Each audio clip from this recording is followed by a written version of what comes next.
All right, so let's get right into this. Making this video, I'm going to go over a couple of things. One of them is a statement that Mercado Media put out about the conflict in Israel, and then I am going to play a clip from the Enforcer show and show you kind of their response live on stream and some of the things they said.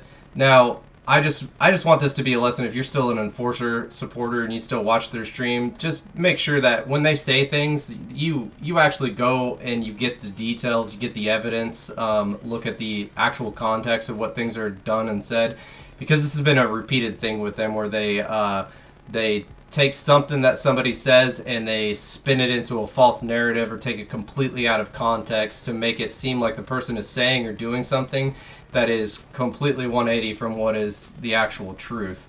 And you'll see the statement and you'll see the video clip that kind of prove this. Oh man, I'm doxing myself. Oh.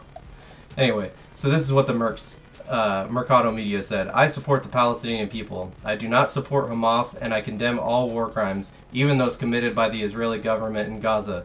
I support Israel's right to defend itself against Hamas terror attacks. Answering war crimes with war crimes Answering war crimes with war crimes will never advance the plight of the Palestinian people. It will never change the minds of those who hate Israel for religious or political reasons. So, I mean, it's a pretty good statement. Who wouldn't support the Palestinian people? And in this scenario, Palestinian people are innocent bystanders. They're civilians. There's no reason to hate them unless you've got some kind of a political or a religious, whatever you'd call that, discrimination towards them. But in this, you've got to be able to differentiate Palestinian people from the Hamas terror organization. That's the important differentiating fact right here. He clearly says that he does not support Hamas, but he does support the Palestinian people. Now let's listen to their response that they gave on their stream just the other day. Started a little bit back, and we'll...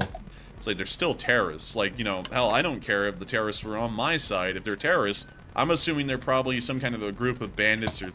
Gonna cut in there for just a second because that's not necessarily true, because, when the known neo-Nazi group was fighting and it was benefiting Ukraine in Russia, and they used the thumbnail and they refused to come out and say anything negative about the group, and they came with all these little defensive things. They're just reporting the news.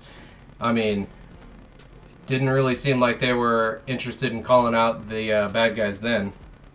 Thugs, and I don't know why people are acting like Hamas is an innocent group.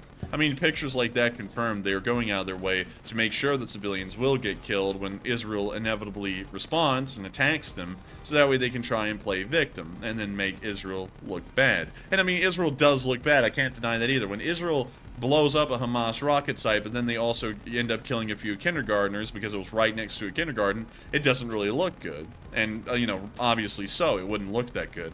But at the same time, it's Hamas that is largely to blame for that, because if they, if everyone respected that citizens are innocent people and shouldn't be caught up in a... Kind of seems like the Enforcer is dancing around it, but basically saying that Israel is not completely innocent in this either, and that they do sometimes commit war crimes and overstep bounds, which is, I mean, kind of right in line with what Mercado was saying. War, they would have put the rocket launching site near, I don't know. Well, I could have seen that one coming from a mile away. We're on to the next one. Oh man, did you say a dispensary? Oh man. Well, Oh man. Well, me personally, I support Palestine and the, all of that happened. Oh man. Oh man, I'm telling you, man, I respect what they're doing. Huge respect to them. Oh man. That's not shocking to me whatsoever. No, that statement from that individual. I could have seen that one coming from a mile away. No, terrorist actions being supported by somebody that has a very thuggish mindset. Who would have seen that coming? Yeah. See, and that's not the first time that he's referred to Mercado as a thug or having a thuggish mentality. It's kind of one of their things that they like to do. Especially, and making fun of him about his drug habits and his past and all of that as well. Just sitting there. Oh man, I draw the line with the Russians killing civilians, but when Hamas does it, oh man, you just gotta say it is what it is. It's like, oh okay, all right, I see how it is. But anyways, with that, we're on to the next one. So anyway, with that, I mean, I challenge you to show me in that statement or anywhere that Mercado has said anything that is in support of Hamas and Hamas's terrorist actions, which is what they're implying right here, and that's the narrative that they're spinning to their group, is that Mercado is out here basically praising Hamas for killing innocent civilians, and that's just not the case. So yeah, let me know what you think.